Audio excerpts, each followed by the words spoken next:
शुक्लाम्बरधरं विष्णुं शशिवर्णं चतुर्भुजं प्रसन्नवदनं ध्यायेत् सर्वविघ्नोपशान्तये।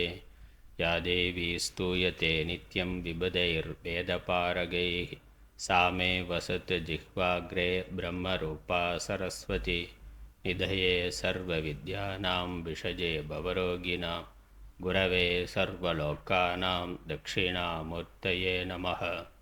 श्रीदक्षिणामूर्तिसुदेशिकेन्द्रं द्वैपायनं सूत्रकृतं मुनीन्द्रं श्रीशङ्करं भाष्यकृतं यतीन्द्रं मद्देशिकञ्चापि नमामि विद्यै। ॐ सहना भवतु सहनौ भुनक्तु सह वीर्यं करवावहै तेजस्विनावधीतमस्तु मा विद्विषावहैः। ஓம் சாந்தி சாந்தி சாந்தி. அகர முதல எழுத்தெல்லாம் ஆதிபகவன் முதற்றே உலகு. திருக்குறள் உள்ளந்தோறும் வள்ளுவம் என்ற தலைப்பிலே திருக்குறளினுடைய ஒவ்வொரு அதிகாரத்தினுடைய விஷயங்களையும் சுருக்கமாக பார்த்து வருகின்றோம். அறத்துப்பால் இல்லறவியல் நிறைவு செய்து துறவறவியல்ல 4வது அதிகாரம் கூடா ஒழுக்கம். துறவறவியல்ல 4வது அதிகாரம், அறத்துப்பாலில் 28வது அதிகாரம். 1000 அறத்துப்பால் சேர்ந்து 28வது அதிகாரம். கூடா ஒழுக்கம். கூடா ஒழுக்கம்னா தீய ஒழுக்கம், தவறான ஒழுக்கம். துறவிக்கு, துறவு வாழ்க்கைக்கு, துறவரத்திற்கு பொருந்தாத ஒழுக்கம், அதை கூடா ஒழுக்கம்னு சொல்கிறார். இல்லறவியல்ல பிறனில் விழையாமை என்று சொல்லப்பட்டது. இல்லறத்தில் இருக்கக்கூடிய ஒரு ஆணோ பெண்ணோ தனக்கு உரிமை இல்லாத இன்னொருவருக்கு உரிமையான ஆணையோ பெண்ணையோ விரும்புதல், அது பிறனில் விளைதல் ஆகும். பிரம்மச்சரிய ஆசிரமத்தில் எதிர்பாலினத்தை எந்த விதத்திலும் நினைக்காமல் இருத்தல். ஒரு பிரம்மச்சாரி எந்த விதத்திலும் பெண்ணை நினைக்காமல் இருக்கிறது என்பது பிரம்மச்சரிய விரதத்தில் முக்கியமான ஒன்றாக சொல்லப்பட்டிருக்கு. அஷ்டவித மைத்துனம்னு சொல்லப்பட்டிருக்கு சாஸ்திரங்களில். தவறான நோக்கத்தோடு பெண்களை பார்க்கறது, பேசுறது, தொடுறது, பழகிறது, தனிமையான இடத்துல சந்திக்கிறது, உடல் சேர்க்கை வைத்து கொள்ளுதல், இப்படி பல விதங்களில் பிரம்மச்சரியங்கிறது கடைபிடிக்க வேண்டும். இது எதையும் செய்யாமல் இருக்கிறது என்பது பிரம்மச்சரியம் என்பது ஒரு கடுமையான விரதமாக மாணவ பருவத்தில் சொல்லியிருக்கு. பிரம்மச்சரியம் முடிந்து குடும்ப வாழ்க்கைக்கு வருகின்ற பொழுது முறையாக திருமணம் செய்து கொண்டு தனக்கு உரிமையான மகளிரோடு மட்டும் சேர்ந்து இருத்தல், அது இல்லற ஒழுக்கம். அப்படி இருக்கிற பொழுது அந்நியமான இன்னொரு பெண்ணை, ஆணை பார்க்காம இருக்கிறது, தவறான நோக்கத்தோட பார்க்கறது, பேசுறது, பழகிறதுங்கிறது இல்லாமல் இருத்தல், அது பிறனில் விளையாமைன்னு அங்கே இல்லற தர்மமாக சொல்லப்பட்டது. அப்படி இருந்தால் அதுவும் பிரம்மச்சரியத்துக்கு சமானம்னு சாஸ்திரம் சொல்லியிருக்கு. இல்லறத்தில் இருக்கக்கூடிய ஒருவன் தன்னுடைய மனைவியை தவிர, கணவனை தவிர வேறு ஒரு ஆணை பாலியல் நோக்கத்தோட பழகாமல் இருக்கிறது பிரம்மச்சரிய ஒழுக்கம் என்றே இருக்கு. துறவு வாழ்க்கைக்கு வருகின்ற பொழுது அனைத்தையும் இவர் விட்டு விடுகின்றார். தன்னுடைய மனைவி முதலான உறவுகளையும் விட்டு விடுகிறார். அதனால் இங்கே துறவில் எந்த விதத்திலும் எந்த பெண்ணையும் நினைக்காமல் இருத்தல், அதான் இங்கே கூடா ஒழுக்கம். அப்படி நினைத்தா அது தவறான ஒழுக்கம், அது தவத்திற்கு பொருந்தாது. இவர் அதெல்லாம் வேண்டாம்னு வைராக்கியம் அடைந்து தான் துறவு வாழ்க்கைக்கு வந்திருக்கிறார். அதனால் இங்கே வந்த பிறகு இதில் வைராக்கியம் போதாமல் திரும்ப குடும்ப வாழ்க்கையை பற்றிய நினைவு இருத்தல், அல்லது முறையற்ற முறையில் பெண்களை அணுகுதல், பழகுதல் என்பது கூடா ஒழுக்கம், தவறான ஒழுக்கம், போலி ஒழுக்கம் ஆகும்.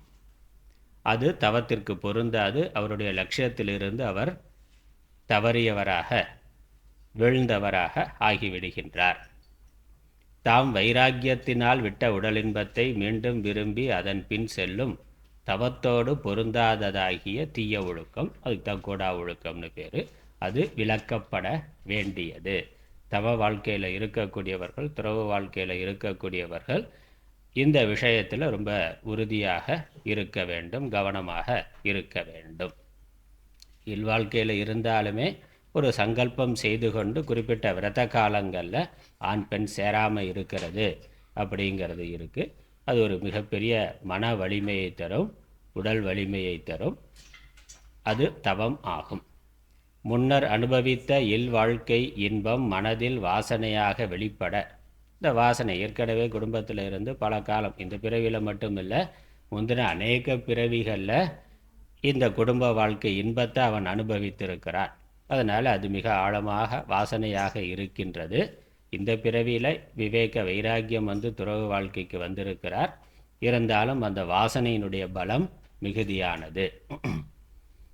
ஏன்னா இது இயற்கைக்கு எதிரான ஒன்று. இயல்பாக ஆண் பெண் சேர்ந்து இருக்கிறதுங்கிறது தான் இயற்கை. ஆனால் துறவு வாழ்க்கைக்கு வருகின்ற ஒருவர் இந்த பிறப்பு இறப்பு பிறப்பு இறப்புன்னு இந்த சுழற்சியிலிருந்து விடுபட விரும்புகின்றார். மீண்டும் பிறவாத சரீரத்தை அடையாத நிலையை விரும்புகின்றார். தொடர்ந்து பிறவிக்கு காரணமாக இருக்கின்ற இந்த குடும்ப வாழ்க்கை, உறவுகள், பால் சேர்க்கை என்பதிலிருந்து முற்றிலும் அவர் வெளியே வர வேண்டும். அந்த உணர்வுகளிலிருந்து வெளியே வர வேண்டும். பல பிறவிகளை அனாதியாக எப்போ தோன்றியதுனே தெரியாமல் அனாதியாக ஜென்மா இருக்குது. இந்த ஜென்மா தொடர்ந்து வர்றதற்கு முக்கியமான காரணமாக இருக்கிறது உடல் இன்பம்தான். இது ஒரு இயற்கையான ஒரு தன்மை. எல்லா உயிரினங்களும் தன்னுடைய இனத்தை விருத்தி செய்து கொள்வதற்காக ஒன்றை ஒன்று கூடுகின்றன. அதனால் இயற்கை உலகம் சிருஷ்டி, அதனுடைய தொடர்ச்சியான பயணம், அதில் அது சரியானதாக இருந்தாலும் அதிலிருந்து வெளியேற விரும்புகின்றவன் அந்த உடல் இன்பத்தை விலக்க வேண்டும். அதனால் நதியில் நீச்சல் அடிச்சுட்டு போகிறது, நதியோட போக்குல போகிறதுங்கிறது இயல்பான ஒன்று. ஆனால் நதியின் கரையை கடக்க விரும்புகின்றவன், ஒரு கரையிலிருந்து அடுத்த கரைக்கு செல்ல விரும்புகின்றவன் அதற்கு எதிராகத்தான் நீச்சல் போட்டாகணும். அதனால் இதற்கு அதிகமான மன உறுதி தேவை. ஆகவே வாசனையினால் இவர் உலகத்தை, குடும்பத்தை, சமூகத்தை விட்டு விலகி இருந்தாலும் மனதில் ஏற்கனவே அனுபவித்த வாசனைகள் இருக்குது. அந்த வாசனைகள் வெளிப்படுகின்ற பொழுது, அந்த வாசனைகள் பலமானதாக இருக்கின்ற பொழுது, இவர் எடுத்த தவத்தில் உறுதி இல்லாமல் இருந்தால் தன்னுடைய லட்சியத்திலிருந்து விலகி விடுகின்றார். அதனால் லட்சியத்தை மறந்து துறவரத்திலிருந்து விலகிச் செல்லுதல் கூடா ஒழுக்கமாக ஆகின்றது. அதுவும் சமூகத்தோடு சேர்ந்து எங்கேயோ காட்டிலேயோ மலையிலையோ குகையிலையோ இருக்கிற பொழுது வாசனை மட்டும் இருக்கும். ஆனால் சமூகத்தோடு சேர்ந்து இருக்கிற பொழுது, சமூகத்தில் ஆசிரமம் அல்லது பொது இடங்களில் இருக்கின்ற பொழுது புற சூழ்நிலைகளும் ஒரு தூண்டுதலாக அமைகின்ற பொழுது, வாசனை அகத்தில் வாசனையினுடைய தூண்டுதல் இருக்குது, புறத்திலையும் தூண்டுதல் இருந்தால் அதை ஜெயிப்பது, அதை வெல்லுதல் என்பது கடினமான ஒன்று. துறவு தர்மத்திலிருந்து விலகுதலாக ஆகிவிடும். அது மிகப்பெரிய பாபமாக ஆகிவிடும். அதனால் விலகிச் செல்லுதல், அவ்வாறு மாறிப்போதல் என்பது கூடா ஒழுக்கமாகும். அதனை விளக்குவதற்கு இக்கூடா ஒழுக்கம் தவத்தின் பின் வைக்கப்பட்டது. அதனால் முதல்ல தவத்தை சொல்லிட்டு தவத்தினுடைய வலிமையை சொல்லி, தவம் செய்வார் தம் கர்மம் செய்வார் என்று, அதுதான் பிறவியினுடைய நோக்கம் என்பதையும் வலியுறுத்தி சொல்லி, அதிலிருந்து கீழே இழுக்கக்கூடியது இது என்பதனால் அதன் பிறகு இந்த கூடா ஒழுக்கம் என்ற அதிகாரத்தை வைத்திருக்கின்றார். தவத்திற்கு பிறகு கூடா ஒழுக்கம்ங்கிற அதிகாரத்தை வைத்திருக்கின்றார். இந்த அதிகாரத்தில் 10 குறள்களில் வருகின்ற விஷயத்தை பார்க்கின்றோம். முதல் 5 குறள்களில் கூடா ஒழுக்கத்தால் வரும் இழுக்கு, அதனால் என்ன கேடு வரும், என்ன குற்றம் வரும், என்ன கீழ்மை வருங்கிறத சொல்லுகின்றார். முதல் குறளில் யாருக்கும் தெரியவில்லை என்றாலும் பஞ்சபூதங்கள் அறியும், அவைகள் அவனுடைய அறியாமையை பார்த்து நகைக்கும் என்று சொல்லுகின்றார். இரண்டாவது குறளில் தவத்தால் பயனில்லாமல் போய்விடும். எந்த ஒரு லட்சியத்திற்காக தவ வாழ்க்கைக்கு துறவு வாழ்க்கைக்கு வந்தாரோ அதனுடைய பலனை அடைய முடியாமல் போய்விடும் கூடா ஒழுக்கத்தினால. அதுக்கப்புறம் இந்த கூடா ஒழுக்கத்தில் சில உதாரணங்களை சொல்லுகின்றார். பசுவானது, மிருதுவான சாதுவான பசுவானது புலித்தோலை போர்த்தி கொண்டு அது புல்லை மேய்வது போல போலியானதாக ஆகும். இன்னொரு உதாரணம், வேடன் மறைந்திருந்து பறவைகளை பிடித்தல், வேட்டையாடுதல் போல வஞ்சகமானது ஆகும். அதனுடைய விளைவா மிகப்பெரிய பாப்பம் வரும், அதனால் மிகுந்த துன்பம் வரும். இல்லறத்தில் இருப்பவர்கள் செய்கின்ற குற்றங்களை விட இந்த குற்றம், ஒரு சங்கல்பம் செய்து கொண்டு துறவு வாழ்க்கைக்கு வந்த பிறகு செய்கின்ற குற்றம் மிகப்பெரிய துன்பத்தை தருவதாக. அப்புறம் அவருடைய மனதே இருக்கு, தன்னஞ்சறிவது பொய்யற்கன், தன்னுடைய மனசாட்சியே குற்ற உணர்வை ஏற்படுத்தி பெரிய துன்பத்தை கொடுக்கும். அதனால் இதனால் வரக்கூடிய இழுக்க முதல்ல சொல்கிறார். அதுக்கப்புறம் 6வது பாடல்லேருந்து 8வது பாடல் வரைக்கும் கூடா ஒழுக்கத்தார் குற்றமும், கூடா ஒழுக்கம் எப்படி அவர்கள் எப்படி செயல்படுகிறார்கள் என்பதை சொல்லுகின்றார். அதை அறிந்து கொண்டு மற்றவர்கள் விலக வேண்டும் என்பதை அறிந்து, அந்த கூடா ஒழுக்கம் உடையவர்களுடைய குற்றத்தை அறிந்து விலக்க வேண்டும் என்பது. அதனால் தெரிந்து கொண்டு மற்றவர்கள் ஜாக்கிரதையாக இருக்கணும். அதற்காக 3 பாடல்களில் சொல்கிறார். பாப்பத்தை கொடுத்து வஞ்சித்து வாழ்வர். தனக்கு ஆதரவாக இருக்கக்கூடிய இல்லறத்தார்களுக்கு பாப்பத்தை கொடுப்பவர்களாக இந்த கூடா ஒழுக்கம் உடையவர்கள் ஆகின்றனர் என்று சொல்லுகின்றார். அப்புறம் குன்றிமணி போல ஒரு உதாரணம், அகத்தில் அறியாமை உடையவர்களாக புறத்தில் ஞானிகளைப் போல தோற்றத்தை கொண்டவர்களாக இருக்கிறார்கள். அப்புறம் தவ வேடத்துள் வஞ்சனையாக மறைந்து வாழ்பவராக ஆகின்றார். இப்படியெல்லாம் இருப்பார்கள்னு தெரிந்து கொண்டு இல்லறத்தில் இருப்பவர்கள் எச்சரிக்கையாக இருக்க வேண்டும்ங்கிறதுக்காக இதை சொல்கிறார். இந்த கூடா ஒழுக்கம் அப்படிங்கிறது துறவு வாழ்க்கைக்கு வந்த பிறகு அதிலிருந்து கவனம் சிதறுதல், இந்த மாதிரி தவறுதல், கீழே இறங்கி செல்லுதல் என்பது எல்லா காலத்திலையுமே இருக்குது, எல்லா காலத்திலையுமே இருக்கக்கூடிய ஒன்று. அதனால் அதை சொல்லுகின்றார். கலியுகத்தில் இன்னும் விசேஷமாக இருக்கலாம், ஆனால் எல்லா காலங்கள்லேயுமே இது இருக்கக்கூடிய ஒன்று. ஏன்னா இது இயற்கையான ஒன்று, இயற்கைக்கு எதிரான ஒரு சாதனையில் துறவு வாழ்க்கையில் இருப்பவர்கள் இருக்கிறார்கள். அதனால் புறத்தில் இருந்து தூண்டுதல் வருது, தவறு செய்வதற்கான வாய்ப்பு ஏற்படுகின்றது. அகத்தில் இருந்தும் பல பிறவிகளாக இருக்கக்கூடிய வாசனைகளால் அதில் இருந்தும் வருகின்றது. அது போராடி பலமுறை விழுந்து எழுந்து விழுந்து எழுந்து போராடி தான் அதை ஜெயிக்க முடியும். ஆகவே அதை ஒருவன் அறிந்திருக்க வேண்டும். அவ்வாறு கூடா ஒழுக்கம் தவம் செய்பவனும் அதில் எச்சரிக்கையாக இருக்கணும். அவ்வாறு கூடா ஒழுக்கம் இருப்பவர்களிடமிருந்து இல்லறத்தார்கள் அவர்களும் எச்சரிக்கையாக இருக்க வேண்டும். விஸ்வாமித்திரர் கதை பார்க்கிறோம். துறவு வாழ்க்கைக்கு வந்தாலும் கடுமையான தபஸ் செய்கின்றார். அதனால் தேவர்களுடைய அந்த சோதனையினால் தேவலோக மங்கை வந்து அதை பார்த்து மயங்கி போகிறார், மேனகைக்கு மயங்கி போகின்றார். அதனால் இந்த சோதனைங்கிறது புற மனிதர்கள் புற உலகத்தில் இருந்து வருது, அகத்தில் வாசனையில் இருந்து வருது. அப்புறம் தேவர்களும் கூட சும்மா இருக்கிறது இல்லை, அவர்களுடைய லீலை, அவர்களும் இந்த சோதனைகளை கொடுக்கிறார். அவருடைய தவ உறுதியை பார்க்கறதுக்காக சோதனைகள் கொடுக்கின்றார்கள். 9வது பாடல்ல கூடா ஒழுக்கத்தாரை அறியும் வழி, கூடவர்கள் தவறானவர்கள் என்று எவ்வாறு புரிந்து கொள்ளுதல், எதை வைத்து புரிந்து கொள்ளுதல்ங்கிறதுக்கு உபாயம் சொல்லுகின்றார். அவர்களுடைய தோற்றத்தை வைத்து இல்லாமல் அவர்களுடைய செயலை வைத்து புரிந்து கொள்ள வேண்டும். அதனால் மற்றவர்களுக்கு கொடுக்கின்ற எச்சரிக்கை, இல்லறத்தால் அவரை சுற்றி இருக்கிறவர்களுக்கு கொடுக்கக்கூடிய எச்சரிக்கை, யாரை நம்பலாம் நம்பக்கூடாதுங்கிறதுல அவர்களுடைய தோற்றத்தை வைத்து கொண்டு முடிவு செய்யக்கூடாது. அவர்களுடைய செயல்பாடுகளை நடத்தையை பார்த்து அவரை நல்லவரா தீயவரா என்பதை புரிந்து கொள்ள வேண்டும்னு கூடா ஒழுக்கத்தாரை அறியும் வழி சொல்லுகின்றார். இறுதியான 10வது பாடலில் துறவில் முக்கியமானது இந்த புற வேடங்களை விட அக ஒழுக்கம் என்பது மிக முக்கியமானது. அது இருந்தாலே புற வேடம் இருக்கணுங்கிற கட்டாயம் இல்லை, அவசியம் இல்லை, தேவைன்னா வைத்து கொள்ளலாம். ஆனால் 2ல் எது முக்கியம்னா அகத்துறவு புறத்துறவு என்பதில் எது முக்கியம் என்று கேட்டால் புறத்துறவை விட அகத்துறவு தான் மிக முக்கியமானது. அகத்துறவுக்கு பிறகு புறத்துறவு இருக்கலாம், இல்லாமலும் இருக்கலாம். ஆனால் புறத்துறவை விட அகத்துறவு தான் முக்கியமானது. அதுதான் மோட்சத்தை தரத்தக்கது, ஞானத்தை தரத்தக்கது. ஒவ்வொரு குறளினுடைய பொருளையும் பார்க்கலாம். முதல் குறள்: வஞ்சமனத்தான் படிற்றொழுக்கம் பூதங்கள் ஐந்தும் அகத்தே நகும். வஞ்சமனத்தான் படிற்றொழுக்கம் பூதங்கள் ஐந்தும் அகத்தே நகும். வஞ்ச மனத்தான், வஞ்சனையுள்ள மனதை உடையவன் வஞ்ச மனத்தான்.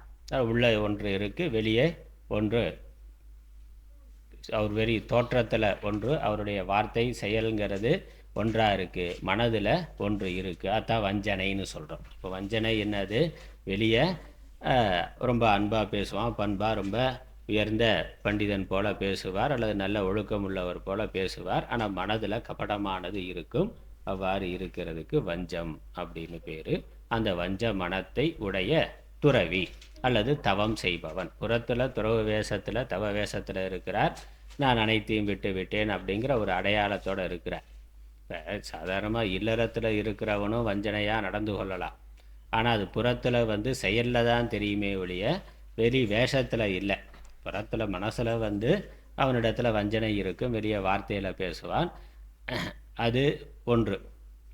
ஆனால் துறவு வாழ்க்கை என்பது புறத்திலேயே நான் அனைத்தையும் விட்டு விட்டேன், எல்லா ஆசா பாசங்களையும் விட்டு விட்டேன், மண்ணாசை பொன்னாசை பெண்ணாசை எல்லா ஆசைகளையும் விட்டு விட்டேங்கிறதுக்கு அடையாளமாகத்தான் துறவு வாழ்க்கை, துறவு வேடம்ங்கிறது இருக்கின்றது. அந்த துறவு வேடம்ங்கிறது ஒரு எச்சரிக்கை, மற்றவர்கள்ட்ட இருந்து அவன் விலகி இருப்பதற்கும் அவனுக்கு அவனே தன் நினைவுபடுத்தி கொள்வதற்கும். நாம் இந்த விரதத்தில் இருக்கிறோம், அந்த சங்கல்பத்தில் இருக்கிறோம் அப்படிங்கிற நினைவுபடுத்தி கொள்வதற்கும், மற்றவர்கள் அவனை பார்த்தவோ ஒரு துறவி, இவரிடத்தில் நம்ம விலகி இருக்கணும்னு மற்றவர்களுக்கு தெரியப்படுத்துவதற்கும் அந்த துறவு வேடம்ங்கிறது ஒரு காரணமாக, ஒரு குறியாக இருக்கின்றது. பார்த்தவுடனே ஒரு துறவி அப்படின்னு மற்றவர்கள் விலகி செல்லுகிறார்கள். அவனும் நான் துறவி, நான் இதெல்லாம் விட்டு விட்டேன்கிறத வெளிப்படையாக காட்டக்கூடியவராக இருக்கிறார். ஆனால் இல்லறத்தில் அந்த மாதிரியான கிடையாது. மனசில் ஒன்று இருக்கும், வெளியே ஒன்று இருக்கலாம், அது பழகிற பொழுது பேசுகிற பொழுது செயலில் தான் தெரியும். ஆனால் துறவில் இவர் வெளிப்படையாக அறிவிப்பு கொடுத்துட்டார், நான் என்னிடத்தில் இந்த ஆசைகளெல்லாம் எதுவும் கிடையாது அப்படிங்கிறத துறவு வேடத்தின் மூலமாக தெல்ல தெளிவாக காட்டி விடுகின்றார். அதனால் ஆனால் மனசில் அழுக்கு இருக்குல்ல, படிற்றொழுக்கம்னா தீய ஒழுக்கம், மறைந்த ஒழுக்கம். படிருங்கிறது மறைந்திருத்தல், உள்ளே இருக்கக்கூடிய தீய ஒழுக்கம், ஒழுக்கக்கேடு.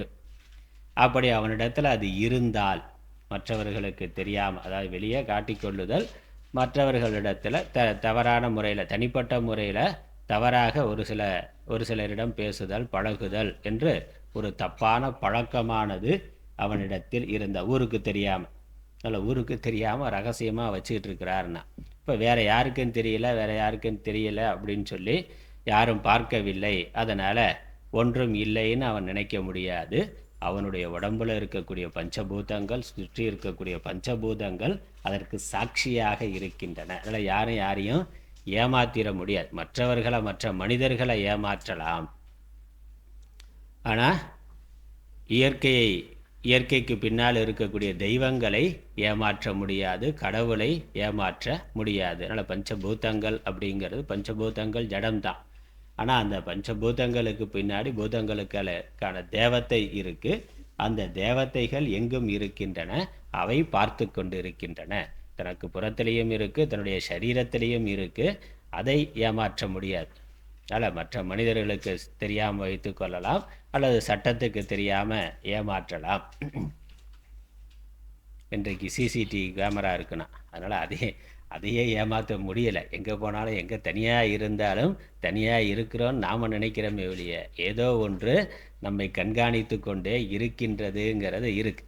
அப்படி இந்த ஸ்தூலமாக தெரியலைனாலும் சூக்ஷ்மமாகவும் ஏதோ இருக்குது, அதற்கு மேலே தெய்வங்கள் இருக்குது. அதனால் பஞ்சபூதங்கள் ஐந்தும் அகத்தே நகும்னா, அது இவனை பார்த்து சிரிக்கின்றன. இவன் யாரும் பார்க்கலை, அதனால் நம்ம மாட்டிக்க மாட்டோம் அப்படிங்கிற எண்ணம் இருந்தாலும் அவன் உடம்புல இருக்கக்கூடிய பூதங்களுக்கு, தெய்வங்களுக்கு தெரியும். அதற்குரிய தண்டனையை அவன் அனுபவித்தே ஆவான். அதனால் அறியாமை, அவனுடைய அறியாமையை பார்த்து நகுது. எதற்காக சிரிக்குதுன்னா, யாருக்கும் தெரியலை, அதனால் நமக்கு ஒன்றும் நடக்காது அப்படின்னு அவன் நினைக்கலாம். ஆனால் தெய்வங்களுக்கு தெரியும், அதற்குரிய தண்டனை நிச்சயமாக அவனுக்கு கிடைக்குங்கிறது தான். உலகில் களவு செய்பவர் பிறர் அறியாமல் செய்யும் காரியங்களுக்கு உடலிலுள்ள பஞ்சபூதங்களும் சாட்சியாக இருக்கின்றன. சாட்சியாக பஞ்சபூதங்களும் சாட்சியாக இருக்கின்றன. திருடன் இரவுல போய் திருட போகிறான். எல்லாரும் தூங்கி கொண்டு இருக்கிறார்கள். யாரும் பார்க்கலைனா, யாரும் பார்க்காம திருடிட்டு வந்துட்டேன், அதனால் நான் மாட்டிக்க மாட்டேன், எனக்கு எந்த தண்டனையும் கிடைக்காது அப்படின்னு அவன் நினைக்கலாம். ஆனால் பஞ்சபூதங்கள் சாட்சியாக இருக்கின்றன. பஞ்சபூதங்களுக்கு அதிதேவதையாக இருக்கக்கூடிய தெய்வங்கள் சாட்சியாக இருக்கின்றன. அதனால் இங்கே இருக்க மனிதர்களை ஏமாற்றலாம், சட்டத்தை அரசை ஏமாற்றலாம்.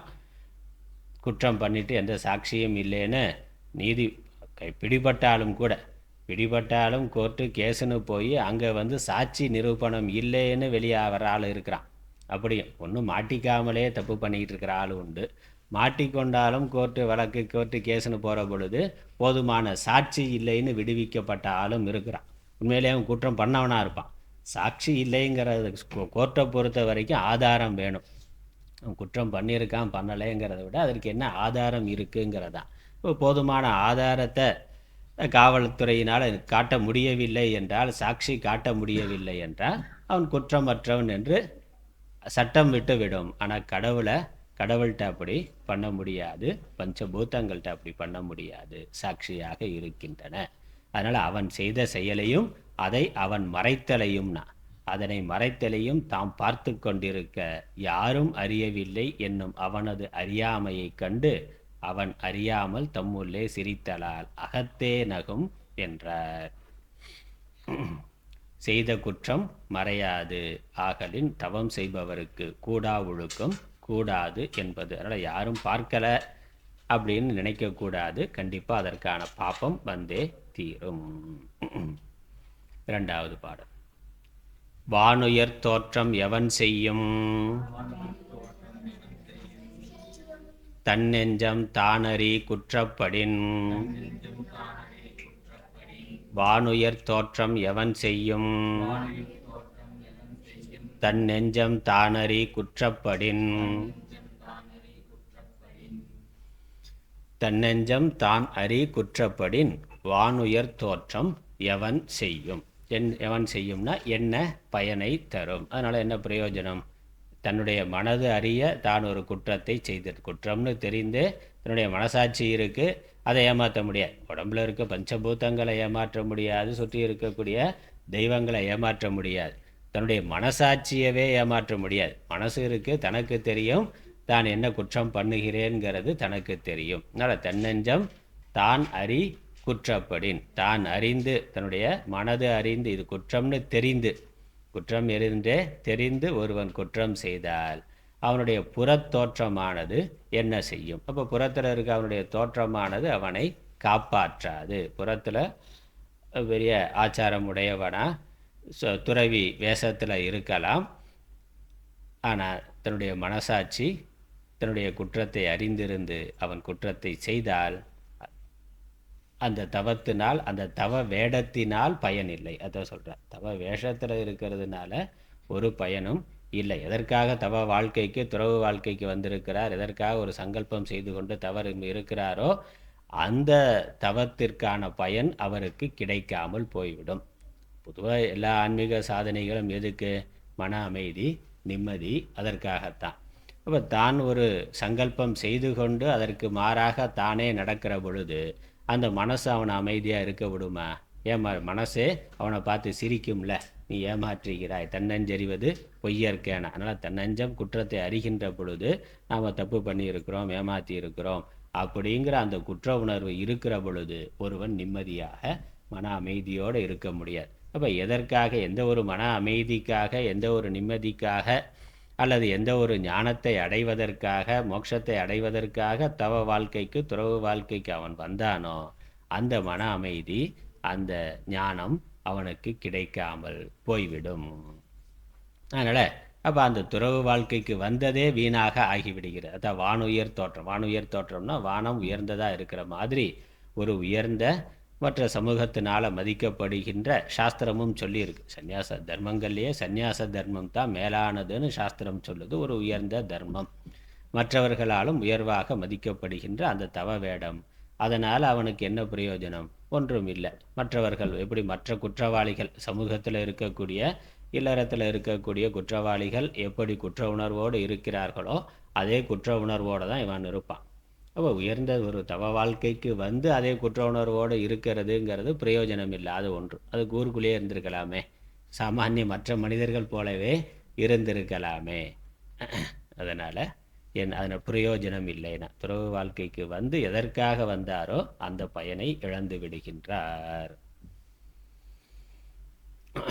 அடுத்த பாடல் இங்கே அதற்கு ஒரு உதாரணம் சொல்றார். வழியின் நிலைமையான் வல்லுருவம் பெற்றம் புலியின் தோல் போர்த்து மேய்ந்தற்று. வழியின் நிலைமையான் வல்லுருவம் பெற்றம் புலியின் தோல் போர்த்து மேய்ந்தற்று.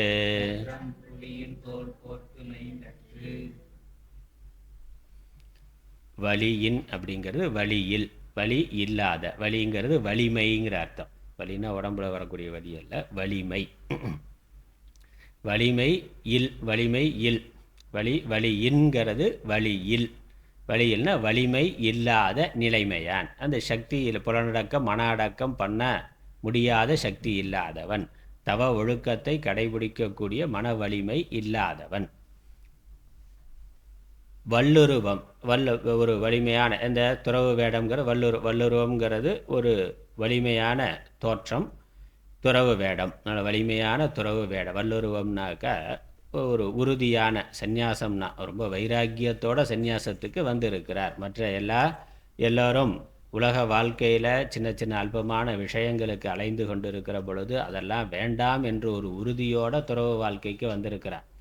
அதனால் அது ஒரு வலிமையான உருவம். செயற்கரிய செயல்னு பார்க்குறோமே நீத்தார் பெருமையில். இப்போ மற்றவர்களால் செய்ய முடியாத ஒரு உறுதி, ஒரு மனது, ஒரு வைராக்கியம் அவனிடத்தில் இருந்திருக்கு. அதனால தான் துறவு வேடத்திற்கு வந்திருக்கிறார். அப்படி வந்த பிறகும் அது போதுமான அளவு உறுதியாக இல்லாத பொழுது அதனால் மனதை அடக்க முடியாதவன். சந்நியாச வாழ்க்கைக்கு வர்ற அளவுக்கு ஒரு உறுதி இருக்குது, மற்றவர்கள்ட்ட இல்லாத ஒரு உறுதி.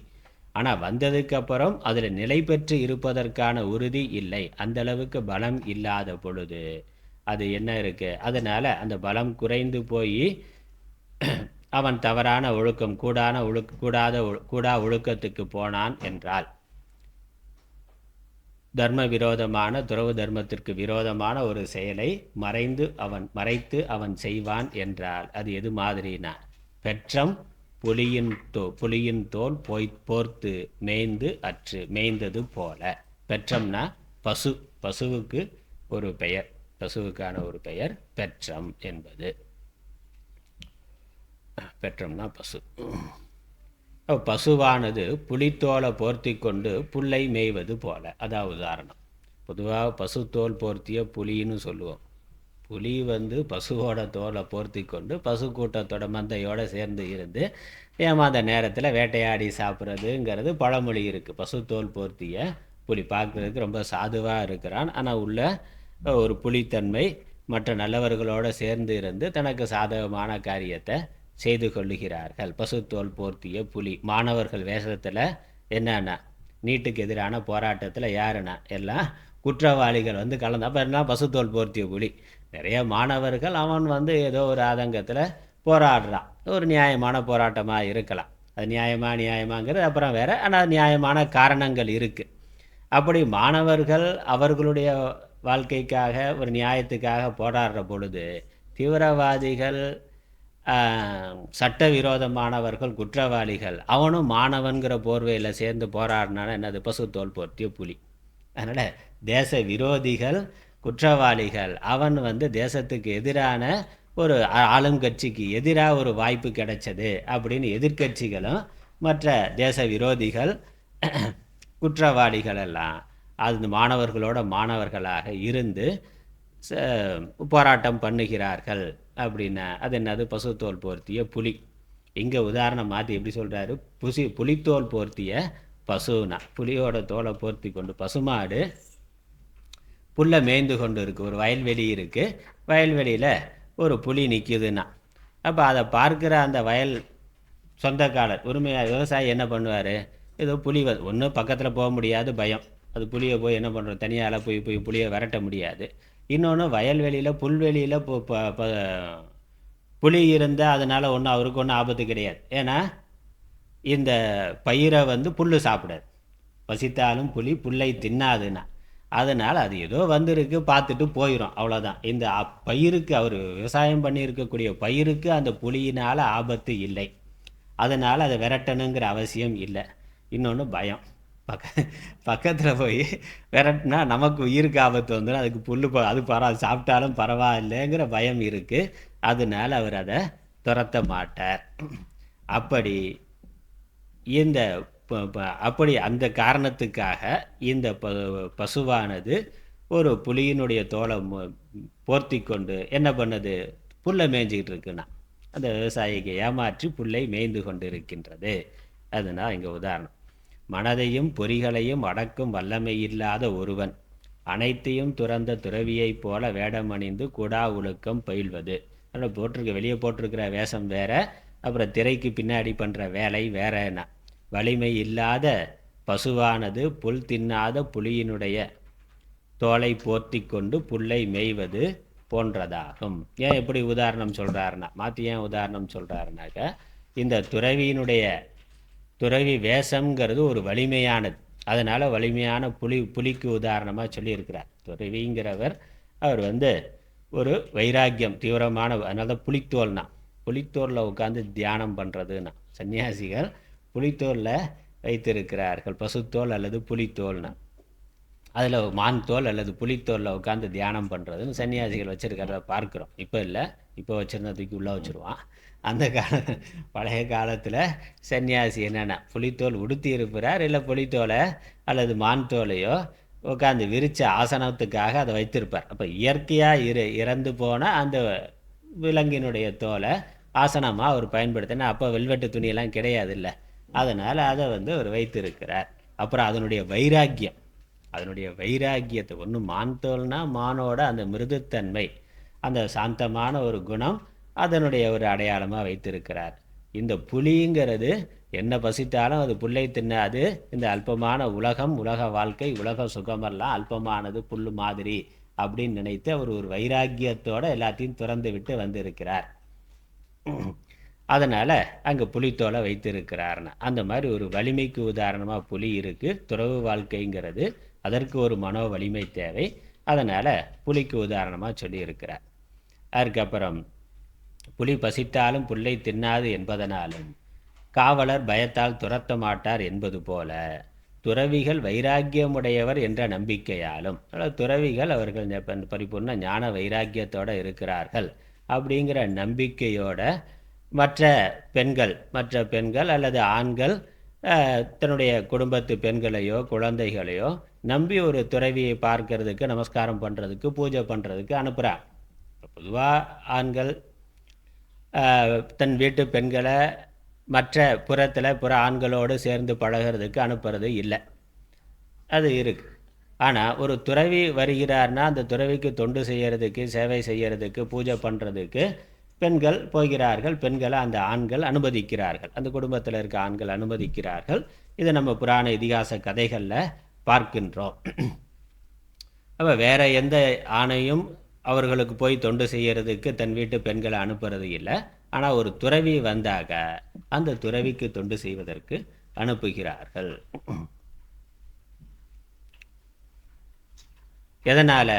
துறவி அந்த வைராக்கியம் உடையவர், அவர் தப்பு பண்ண மாட்டாருங்கிற நம்பிக்கையில். அவர் எல்லாத்தையும் ஞானத்தினால துறந்து போயிருக்கிறார், வைராக்கியத்தோடு போயிருக்கிறார். அதனால் அந்த நம்பிக்கையில் அனுமதிக்கிறார்கள்.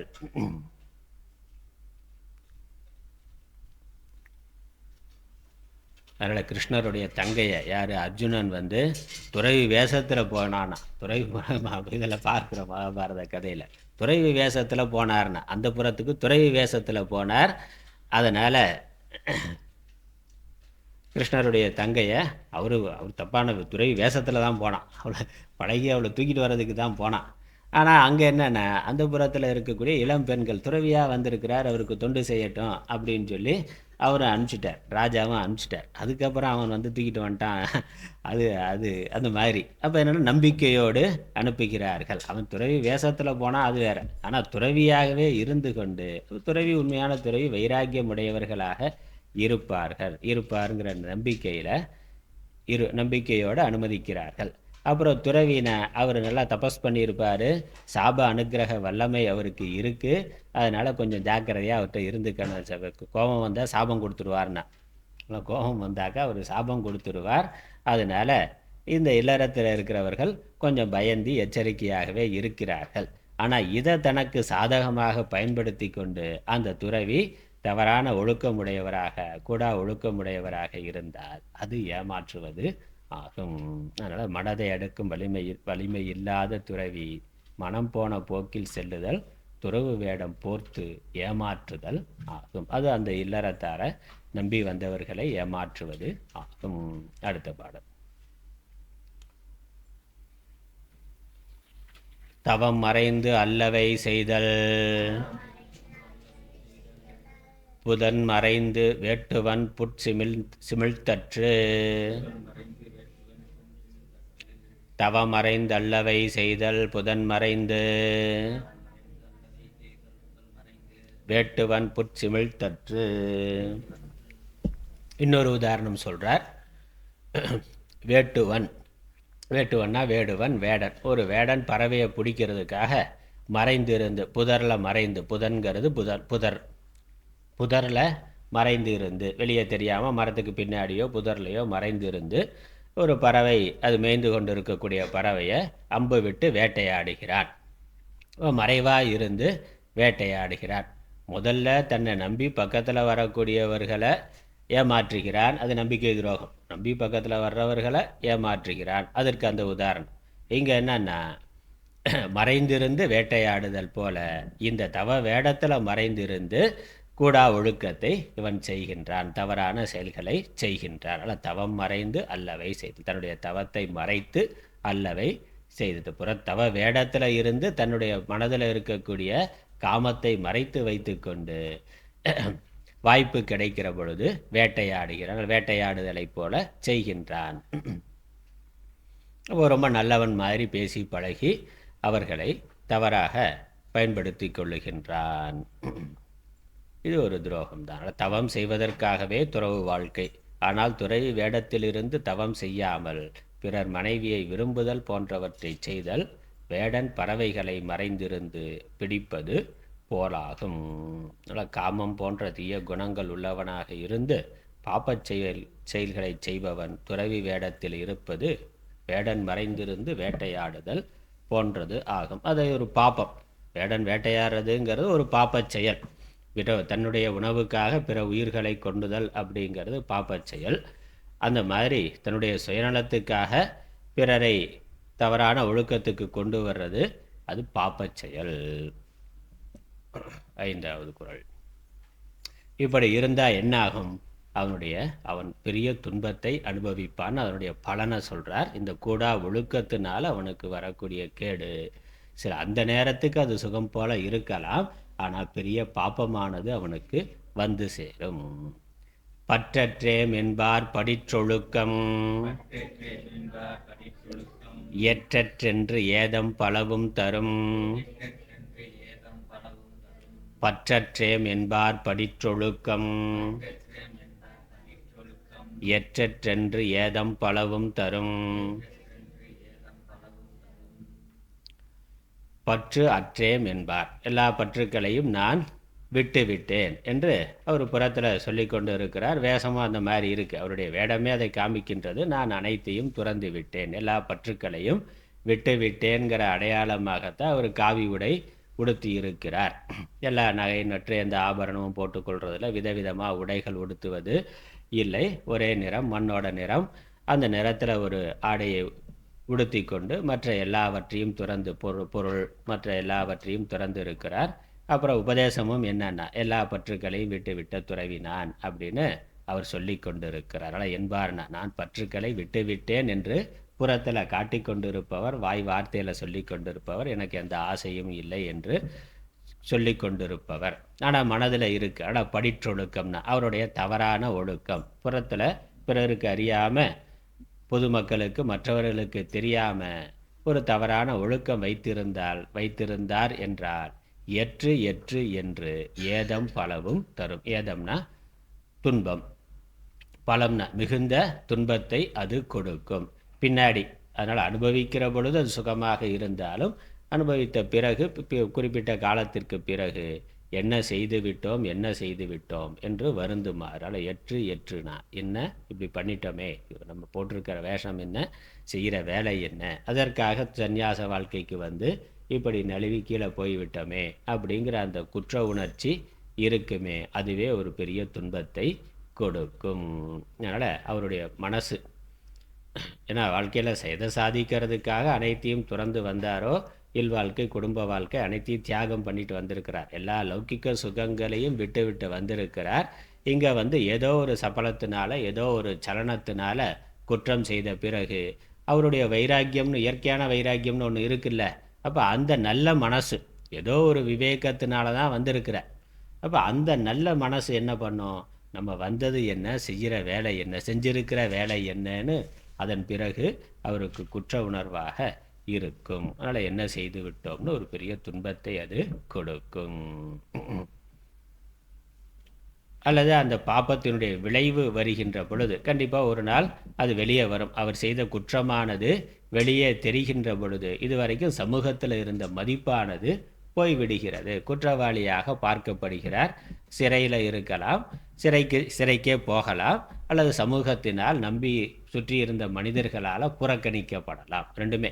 அவருடைய மனசே குத்தும் அவரை. அவர் எந்த விவேகத்தினால வைராக்கியத்துக்கு வந்த, இந்த வைராக்கியத்தோடு இந்த சந்நியாச வாழ்க்கைக்கு வந்தாரோ, பிறகு ஏதோ ஒரு சபலத்தினால, வாசனையினால் கீழே போயிட்டார். திரும்ப அந்த ஏதோ ஒரு பாப்பத்தினால கூட தவறு செய்து விட்டார்னா, ஏதோ ஒரு கடுமையான ஒரு வலிமையான பாப்பம் வேலை செஞ்சால் அப்போ அந்த விவேக வைராக்கியம் மறைந்து போகும். குற்றம் பண்ணிடுற அந்த பாப்பம் நீங்கின பிறகு என்ன, அது திரும்ப பழையபடி விவேக வைராக்கியம் வரும். என்ன, நம்ம இப்படி தப்பு பண்ணிட்டோமே அப்படிங்கிற குற்ற உணர்வானது இருக்கும். அதுவே அவருக்கு துன்பத்தை கொடுக்கும். அப்புறம் அந்த குற்றமானது சமூகத்துக்கு தெரிகின்ற பொழுது மற்றவர்களால் புறக்கணிக்கப்படுவார். அது ஒரு பெரிய துன்பம். இது எந்த உயரத்தில் தூக்கி வைத்தார்களோ அதே மனிதர்கள் பிறகு அவச்சொல்லால் அவரை கீழே போட்டு மிதிப்பார்கள். அது அதை விட பெரிய துன்பமாக இருக்கும். ஏன்னா ஒரு இல்லறத்தில் இருக்கிறவன் தப்பு பண்ணால் யார் தான் பண்ணலைன்னு ஏதோ ஒரு விதத்தில் நியாயம் பண்ணுவாங்க. ஆனால் சன்னியாசியாக இருக்கிறவன் பண்ணுற பொழுது நீயே இப்படி பண்ணலாமானா, அதனால் அப்படி சொல்கிறான்ல, அவரை நம்பணும் பெரிய துரோகம். ஏன்னா செயற்கரிய, ஏன்னா அவர் மற்றவர்களை இல்லறத்தில் இருக்கிறவன் சக இல்லறத்தில் இருக்கிறவர்களை ஒரு மதிப்பு மரியாதை இருக்கலாம். வயதில் மூத்தவர்களா அல்லது குடும்பத்தில் மூத்தவர்கள் மேலே மதிப்பு மரியாதை இருக்கும். ஆனால் சன்னியாசியாக இருக்கிற பொழுது ஒரு தெய்வத்துக்கு, கடவுளுக்கு சமமாக பார்க்கிறார்கள். ஏன்னா அந்த அளவுக்கு அவர்கள் தப்ப செய்திருக்கிறார், முனிவராக இருக்கிறார், யோக சாதனைகள் பண்ணியிருக்கிறார். நம்மால் செய்ய முடியாததை அவர்கள் செய்திருக்கிறார்கள். அப்புறம் சாஸ்திரம் சொல்லியிருக்கு, பெரியவர்கள் சொல்லியிருக்கிறார்கள். அதனால் தெய்வத்துக்கு சமமாக மதிக்கிறார்கள். அவ்வளவு உயர்ந்த மதிப்பு இருக்கக்கூடிய ஒருவர் தவறு செய்கின்ற பொழுது நீயே என்னை மாற்றானான்னா அது வருதில்ல, நீயும் ஒரு சாதாரண மனிதனா இத்தனை நாள் என்னை ஏமாற்றி விட்டாய் அப்படிங்கிற எண்ணமானது வருகின்றது. அதெல்லாம் ஒரு பெரிய துன்பமாக ஆகின்றது. அப்புறம் பெரிய பாப்பமாகவும் அது ஆகின்றது. நம்பிக்கை துரோகம் தானே அது நம்பிக்கை துரோகம்ங்கிறது ஒரு பெரிய பாப்பம். இப்போ மற்ற இல்லறத்தில் இருக்கிறவன் செய்கின்ற தப்புக்கு கிடைக்கக்கூடிய தண்டனையை விட துறவு வாழ்க்கைக்கு வந்து ஒருவன் தப்பு பண்ணா அது அதை விட கடுமையான தண்டனையாக தெய்வம் கொடுக்கும். அதனால் தான் பல ஏதம் பலவும்னு சொல்கிறார். பல விதங்களில் வரும். அவனுடைய மனசாட்சி, அவனுடைய அறிவே அவனுக்கு துன்பத்தை கொடுக்கும். சமூகத்தினால துன்பமானது வரும். அப்புறம் பிறகு விதியினால, தெய்வத்தினால பெரிய தண்டனை கொடுக்கப்படும். அடுத்த பாட்டில் அது இன்னும் கூட சொல்கிறார். அடுத்த பாட்டில் அதுக்கு இன்னும் விளக்கம் வருது. இந்த 6வது பாடலில் பார்த்தோம்னா, நெஞ்சில் துறவார் துறந்தார் போல் வஞ்சித்து வாழ்வாரின் வன்கணார் இல், நெஞ்சில் துறவார் துறந்தார் போல் வஞ்சித்து வாழ்வாரின் வன்கணார் இல்.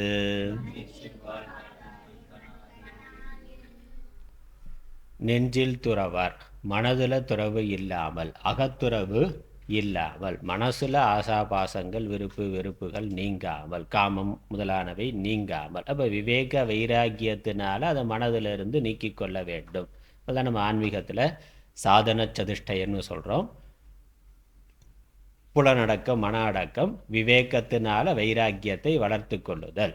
விவேகத்தினால உலகத்தில் இருக்கக்கூடிய குறைபாடுகளை புரிந்து கொண்டு, இருமைகளை புரிந்து கொண்டு, இருமை வகை தெரிந்து ஈண்டு அறம் பூண்டார்னா. இப்போ உலகம் இருமைமயமானது என்பதை புரிந்து கொண்டு இந்த இருமைங்கிற சுழற்சிக்குள்ளேயே நான் இருக்க விரும்பவில்லை என்று அந்த விவேகத்தினால துறந்தவர். அப்போ எதில் துறக்கிறார்? மனதில் அறிவினால துறக்கிறார். மனதில் இருக்கக்கூடிய நாம் அனுபவிக்கக்கூடிய இந்த இன்ப துன்பங்களுக்கெல்லாம் காரணம் நம்ம மனதில் இருக்கக்கூடிய காம குரோதங்கள் தான், நம்முடைய விருப்பு வெறுப்புகள் தான். அதுதான் நம்மை தூண்டி செயல்பட வைக்கின்றது. அதனால் நம்ம நல்ல காரியமோ கெட்ட காரியமோ பண்ணுறோம். அதனால் நமக்கு புண்ணிய பாப்பம் வருது. அந்த புண்ணிய பாப்பம் பிறப்பதற்கும் இன்ப துன்பங்களை அனுபவிக்கிறதுக்கும் காரணமாக இருக்குது. ஆகவே இந்த மனதில் இருக்கக்கூடிய விருப்பு வெறுப்புகளை நான் விட்டு விடுகிறேன். ஏன்னா அதுதான் பிறவிக்கு காரணமாக இருக்குது. செயல்களை தூண்டி அதன் மூலமாக புண்ணிய பாபம் ஏற்பட்டு அதை அனுபவிக்கிறதுக்காக பிறக்கிறதுக்கு காரணமாக இருக்குது என்று புரிந்து கொண்டு தன்னுடைய மனதில் இருக்கக்கூடிய விருப்பு வெறுப்புகளை துரத்தல். அது அடிப்படை காரணம். அடிப்படை காரணம் விருப்பு வெறுப்பு தான். விருப்பு வெறுப்புக்கு காரணம் அறியாமை, அஜ்ஞானம்ங்கிறது. அந்த அஜ்ஞானத்தினுடைய வெளிப்பாடாக காமக்ரோதம்ங்கிறது வருது. காமம் வெகுளி மயக்கம்ங்கிற காமம் வெகுளி மயக்கம் இவை மூன்றன் நாமம் கெட கெடும் நோய். நோய்ங்கிறது அங்கே பிறவியாகிய நோய். இப்போ பிறவிக்கு காரணமாக இருக்கிறது காமம் வெகுளி, விருப்பு வெறுப்பு, அதனால் வருகின்ற மோகம். இதுதான் அடிப்படை காரணம்ங்கிறது தெளிவு. அதை ஒருவன் விடுகின்ற பொழுதுதான் மோட்சத்தை அடைய முடியும். அப்போ இதை அறிந்து கொண்ட குரு சத்சங்கத்தினால, குரு உபதேசத்தினால இதை புரிந்து கொள்ளுகின்ற விவேகி மனதில் வருகின்ற இந்த விருப்பு வெறுப்புகளை, காம குரோதங்களை நீக்குகின்றார். அப்படி துரத்தல் தான் உண்மையான துறவு. அதான் அகத்துறவு, நெஞ்சில் துரத்தல் என்பது. அப்படி துறக்காதவன் புறத்தில் ஏதோ ஒரு காரணம், குடும்ப சூழ்நிலை நெருக்கடிகளாலேயோ ஏதோ ஒரு காரணத்தினால சந்நியாச வாழ்க்கைக்கு வந்தும் மனதில் விவேகத்தை வளர்த்து கொண்டு காமக்ரோததிகளை துறக்கவில்லை என்றார். துறந்தார் போல் வஞ்சித்துனா, துறந்தவர்களைப் போல, புறத்தில் துறந்த எல்லாத்தையும் விட்டவனைப் போல புறத்தில் வேஷத்தில் இருக்கிறான். ஆனால் மனசில் விருப்பு வெறுப்பு, உண்மையான துறவான விருப்பு வெறுப்பு நீங்குதல், காமங்கிறது நீங்குதல்ங்கிறது இல்லை. அப்படி இருக்கிறவன் வஞ்சித்து வாழ்வாரின் வன்கணார் இல். மற்றவர்களுக்கு வஞ்சனை செய்து துரோகம் செய்து வாழக்கூடிய எல்லாரை விட இவன் தான் மோசமானவனாக இருக்கிறான்.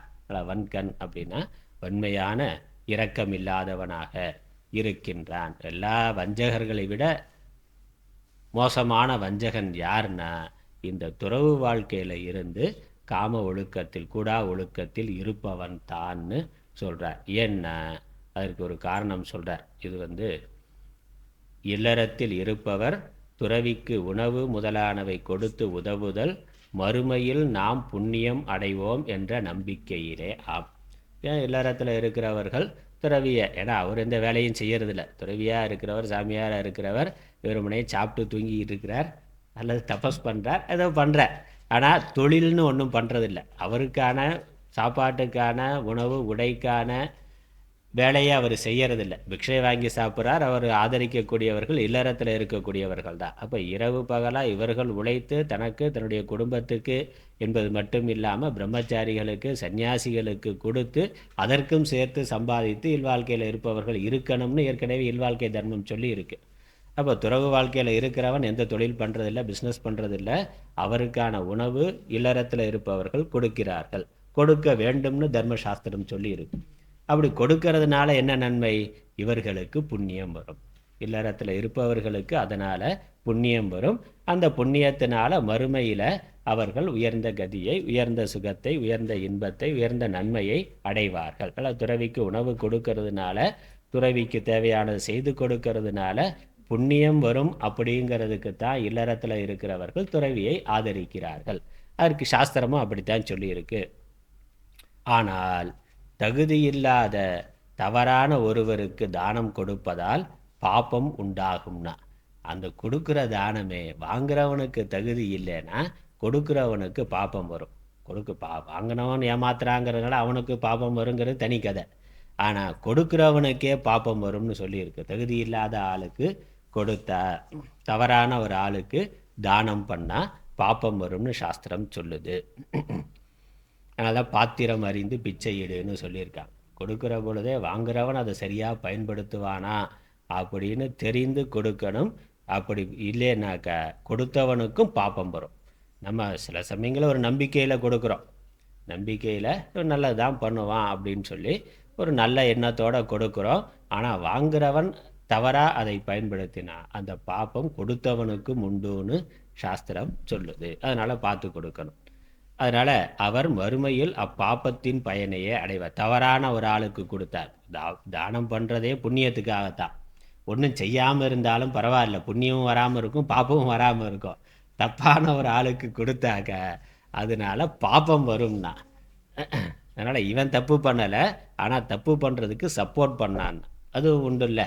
அவர் இப்போ குற்றம் பண்ணுறான், குற்றம் பண்ணவன் மட்டும் இல்லை, குற்றம் பண்ணுறவனுக்கு உதவி பண்ணவனும் குற்றவாளின்னு தான் சட்டம் சொல்லுது.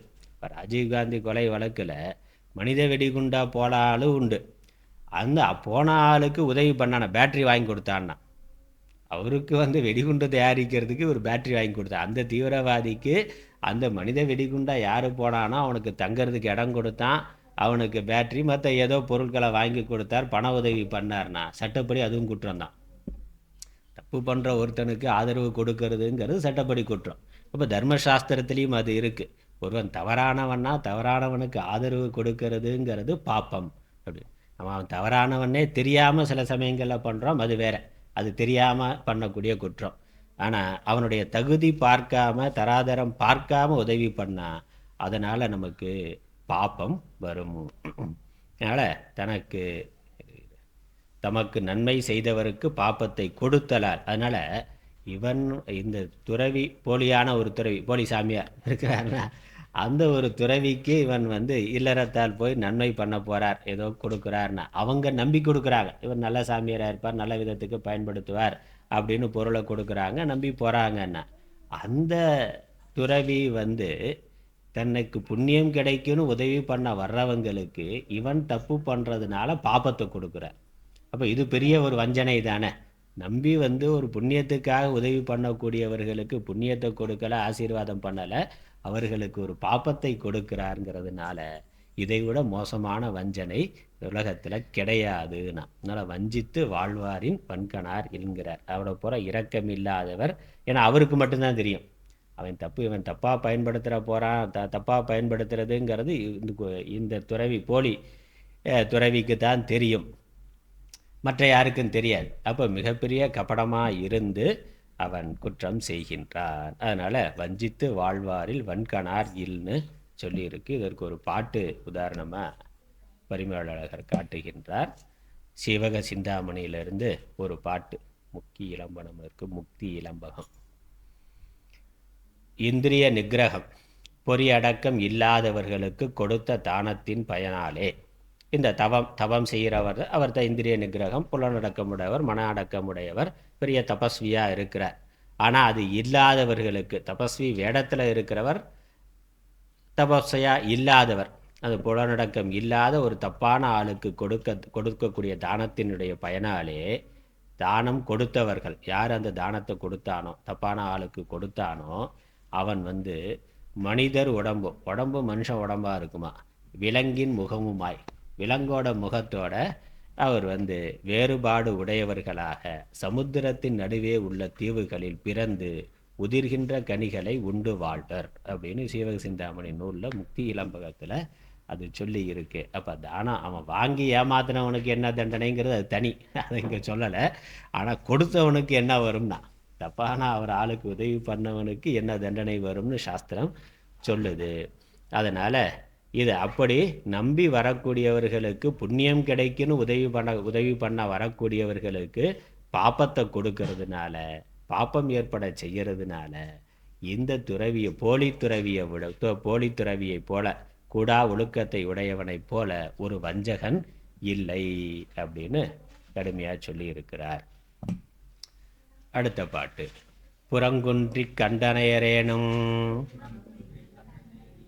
அகங்குன்றி மூக்கின் கரியார் உடைத்து. புறங்குன்றி கண்டனையரேனும் அகங்குன்றி மூக்கின் கரியார் உடைத்து. இங்கே ஒரு உதாரணம் சொல்கிறார். இந்த குன்றிமணி இருக்குது. குன்றிமணி நம்ம பார்த்துருப்போம். ஒரு பக்கம் கருப்பாக, இன்னொரு பக்கம் சிவப்பாக இருக்கும். கருப்பு சிவப்புனாலே ஆபத்து தான். ஒரு பக்கத்தில் கருப்பாக இருக்கும் குன்றிமணி, ஒரு பக்கத்தில் சிவப்பாக இருக்கும். சிவப்பாக இருக்க பக்கம் பார்த்தா பளிச்சுன்னு வெளியே தெரியும். அப்போ சிவப்புனா சிவப்பாக இருக்க மாட்டேன், சிவப்பாக இருக்கிறேன் பொய் சொல்ல மாட்டான்னா. அந்த மாதிரி சிவப்பாக இருக்குது, அதனால் அது ரொம்ப நல்லது அப்படின்னு புரட்சி மறுமலர்ச்சி அப்படியெல்லாம் சிவப்புங்கிற வேஷத்தை போட்டுட்டு வருவான்.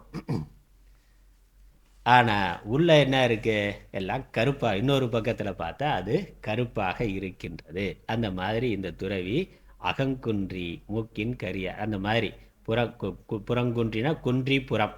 குன்றிங்கிறது குன்றிமணி, அதனுடைய புறத்தில் தெரிகின்ற சிவப்பு நிறம், ஒரு பக்கம் தெரிகிற சிவப்பு நிறம். அதுபோல் இருக்கக்கூடிய துறவு வேஷத்தில் இருக்கக்கூடியவர். ஆனால் இன்னொரு பக்கத்தில் அந்த குன்றிமணியினுடைய மூக்கு கருப்பாக இருக்கிற மாதிரி மனசில் அறியாமை காமம் முதலானவை இருக்கக்கூடிய துறவிகள், போலி துறவி, கூடா ஒழுக்கமுடைய துறவி அவன் இருக்கின்றான்னு உதாரணம் இங்கே. செம்மையான வேடம் அறியாமை என்பன பண்பால் சிவப்பு கருப்பு என்பனவற்றோடு ஒத்திருத்தலால் பண்பு ஓமை ஆகும். பண்பை வைத்து கொண்டு இந்த ஓமை சொல்லப்படும். சிவப்பு கருப்புங்கிறத வைத்து கொண்டு புறத்தில் சிவந்த நல்ல உயர்ந்த வேடம், அகத்தில் கருமைங்கிறது அறியாமை, அப்படி இருக்கின்றான். அதனால் முதலானவை அகத்தில் காமம் முதலானவைகளால் கருத்து இருண்டிருப்பவர்கள் இவ்வுலகில் உண்டு. அதனால் இப்படியெல்லாம் உலகத்தில் இருக்காங்கங்கிறத தெரிந்து கொள்ள வேண்டும். இதை நாம் தெரிந்து கொள்ள மற்ற மனிதர்கள், இந்த இல்லறத்தில் இருக்கக்கூடியவர்கள் தெரிந்து கொள்ள வேண்டும். அடுத்த பாட்டு. மனத்தது மாசாக மாண்டார் நீராடி மறைந்தொழுகு மாந்தர் பலர். மனத்தது மாசாக மாண்டார் நீராடி மறைந்தொழுகு மாந்தர் பலர். மாசு மனத்தது ஆக, அப்படி மாற்றி போட்டுக்கணும். மாசு மனத்தது ஆக, மனசில் காமம் கோபம் இந்த மாதிரியான எல்லா தீய குணங்களும் உடைய ஒருவனாக இருந்து. மாண்டார்னா மாண்பு உடையவர் அப்படிங்கிற அர்த்தம். மாண்பு உடையவர் மாண்டார். மாண்டார்னா இறந்தவர்னு அர்த்தம் இல்லை. இந்த இடத்துல மாண்டார்னா மாண்பு உடையவர் மாண்டார், நல்ல உயர்ந்த பண்புகள் உடையவர். அப்படி பண்பு உடையவரை போல தோற்றம் கொண்டு நீராடி, இவர் ரொம்ப ஆச்சார அனுஷ்டானத்தோடு இருக்கின்ற ஒரு பெரிய துறவியாக தன்னை காட்டிக்கொண்டு, உயர்ந்த மாண்புகள் உயர்ந்த பண்புகள் உடையவராக ஆச்சாரம் அனுஷ்டானம் உடையவராக தன்னை காட்டிக்கொண்டு இருக்கக்கூடிய ஒருத்தர். நல்ல பெரிய பெரிய ருத்ராட்ச மாலையெல்லாம் போட்டு, பெரிய ஜடையெல்லாம் வைத்து கொண்டு, பட்டையெல்லாம் பெருசாக போட்டு, அதனால் பார்த்தாலே பயங்கர ஆசாட பூதியாக இருப்பார்னா, பெரிய ஆச்சார அனுஷ்டானம் உடையவராக அவர் தோற்றத்தில் இருக்கிறார். ஆனால் மனசில் என்ன இருக்கு? வஞ்சம் இருக்கின்றது. அது பணத்தாசையோ பெண்ணாசையோ பொன்னாசையோ இருக்கின்றது. அப்படி இருக்கிற நிறைய பேரை பார்க்குறோம். போலி சாமிகள், சாமியார் வேஷத்தில் போலி சாமியார் கிடையாது, சாமியார் வேஷத்தில் இருக்கக்கூடிய போலிகள். அந்த சாமியார் போலி கிடையாது, சாமியார் வேஷத்தில் இருக்கக்கூடிய போலிகள் அப்படி இருக்காங்க. இது எல்லா காலத்துலேயும் இருக்கிறதா. எல்லா துறை எது சிறப்பானதோ உயர்வானதோ அதில் போலி வர்றதுங்கிறது இயல்பு. தங்கத்தில் தான் கவரிங் நகை உண்டு, தங்கத்துக்கு தான் கவரிங் நகை உண்டு. பிளாஸ்டிக்கில் ஏதாவது போலி பிளாஸ்டிக்கு இல்லை போலி அலுமினியம் போலி இரும்புன்னு அது கிடையாது. மலினமாக இருக்கிறதுக்கு போலி வர்றதில்லை. எது உயர்வானதாக இருக்கோ அதில் போலி வர்றதுங்கிறது இயல்பு. அதனால் சாமியாரில் மட்டும் போலிங்கிறது இல்லை, பார்க்குறோம். எல்லா துறையிலையும் போலி டாக்டர் இருக்கிறத பார்க்குறோம், போலி வக்கீல் இருக்கிறத பார்க்குறோம், போலி அரசியல்வாதி இருக்கிறத பார்க்குறோம், போலி ஆசிரியர்னா அரசு ஊழியர்லேயே போலி சர்டிஃபிகேட் கொடுத்துட்டு அரசு ஊழியராக இருக்கிறான். படிச்சுட்டு போலி சர்டிஃபிகேட் கொடுத்துட்டு கவர்மெண்ட் வேலையை வாங்கிட்டு இருக்கிற ஆள் இருக்கிறத பார்க்குறோம். போலி அரசியல்வாதிகள் பார்க்குறோம். அதனால் எல்லாத்துலேயுமே போலி இருக்கிறது உண்மை. புற தோற்றத்தில் நல்லவர்களாக இருப்பார்கள், உள்ள கபடம் இருக்குது. அதே மாதிரி இங்கே போலி துறவி. மறைந்தொழுகு மாந்தர் பலர், அப்படி இருக்கக்கூடியவரும் துறவிகளுக்குள்ள இருக்கிறார்கள். அதுதான் இவை 3 பாட்டாலும் அக்கூடா ஒழுக்கம் உடையவரது குற்றமும் அவரை அறிந்து நீக்குதல் வேண்டும் என்பதும் சொல்லப்பட்டது. அதனால் இப்படி உலகத்தில் துறவிகளுக்குள்ள இப்படி போலியான வேஷத்தோடு இருப்பவர்கள் இருக்கிறார்கள். இப்போ இல்லறத்தில் இருக்கக்கூடியவர்கள் கவனமாக பார்த்து அவர்களை புரிந்து கொண்டு யார் உண்மையானவர்களோ அவர்களுக்கு உதவ வேண்டும். தப்பானவர்களுக்கு உதவி பண்ணால் உனக்கு பாப்பம் வரும். புண்ணியம் வர்றதுங்கிறது மட்டும் இல்லை, புண்ணியம் வராமல் போகும், அது மட்டும் இல்லை பாப்பம் வரும். ஆகவே எச்சரிக்கையாக இருக்க வேண்டும். அது இல்லறத்தில் இருக்கிறவர்களுக்கு கொடுக்கக்கூடிய எச்சரிக்கை. அடுத்து 9வது பாடல். அதனால் செயலை வைத்துக்கொண்டு ஒருத்தர் நல்லவரா கெட்டவரான்னு பார்க்கணும், வெறும் தோற்றத்தை வைத்துக்கொண்டு பார்க்கக்கூடாதுங்கிறதுக்கு ஒரு உதாரணம் சொல்கிறார். எப்படி கண்டுபிடிக்கிறது நல்லவரா கெட்டவரானா? அவருடைய செயலை, அவர் செய்கின்ற சேவையை வைத்துக்கொண்டு முடிவு செய்ய வேண்டும். கனை கொடிது யாழ்கோடு செவ்விதாங்கண்ண வினைப்படு பாலால் குழல். கனை கொடிது யாழ்கோடு செவ்விதாங்கண்ண வினைப்படு பாலால் குழல். கனை கொடிது, கனைங்கிறது அம்பு. அம்பு எப்படி இருக்குது? ரொம்ப நேராக இருக்குது. அம்பு பார்த்தாக்கா நேர்மையான ஆள் மாதிரி ஸ்ட்ரைட்டாக இருக்குது. அம்பு பார்க்க வைக்க தோற்றத்தில் ரொம்ப நேராக நேர்மையானவன் அப்படின்னு சொல்லிக்கிற மாதிரி நேராக இருக்குது. ஆனால் அது செய்கிற வேலை என்ன? ஒரு ஆளை கொல்ற வேலை. அதனால் கனை கொடிதுன்னா தோற்றத்தில் நேரானதாக இருந்தாலும் செயலால் கொடியது அம்பு. யாழ்கோடு, யாழ்கோடுனா யாழ்ங்கிறது வீணைக்கு பேர். யாழ்கோடு, யாழ் வீணை பார்த்தாக்கா அது வளைந்து இருக்குது. இந்த பக்கம் மேலே தூக்கி இருக்குது, இந்த பக்கம் கீழே வளைந்து ஒரு பெரிய குடம் இருக்குது, அந்த பக்கம் ஒரு குடம் இருக்குது. அது பாற்ற தோற்றத்தில் அது ஒரு வளைந்த தன்மையுடையதாக இருக்கின்றது. ஆனால் அதிலிருந்து வரக்கூடிய இசையானது இனிமையானதாக இருக்கின்றது. அப்போ இந்த நேராக இருக்கக்கூடிய அம்பு பண்ணுற வேலை கொலைங்கிற கொடுமையான வேலையாக பண்ணுது. வளைந்திருக்கக்கூடிய யாழானது ஒரு வீணை போன்ற வாத்தியங்கள் பார்க்கறதுக்கு வளைவாக இருக்குது, ஆனால் அது இனிமையான இசையை கொடுத்து நமக்கு நன்மையை செய்கின்றது. அப்போ ஒன்று நல்லதா கெட்டதான்னா அதோட தோற்றத்தை வைத்து கொண்டு நல்லது கெட்டதுன்னு முடிவு பண்ணக்கூடாது. அது செயலை வைத்து கொண்டு என்ன செயல் செய்கிறார்கள் அப்படிங்கிறத பார்த்து நல்லது கெட்டதுங்கிறத தீர்மானம் பண்ணணும். அதனால் துறவிகள் சமூக சேவை செய்பவர்கள்னா அவன் என்ன காரியம் பண்ணி கொண்டிருக்கிறான்ங்கிறத நீண்ட காலம் கவனித்து பார்த்து அவர்களுக்கு நல்லவர்கள்னு தீர்மானம் பண்ணணும்.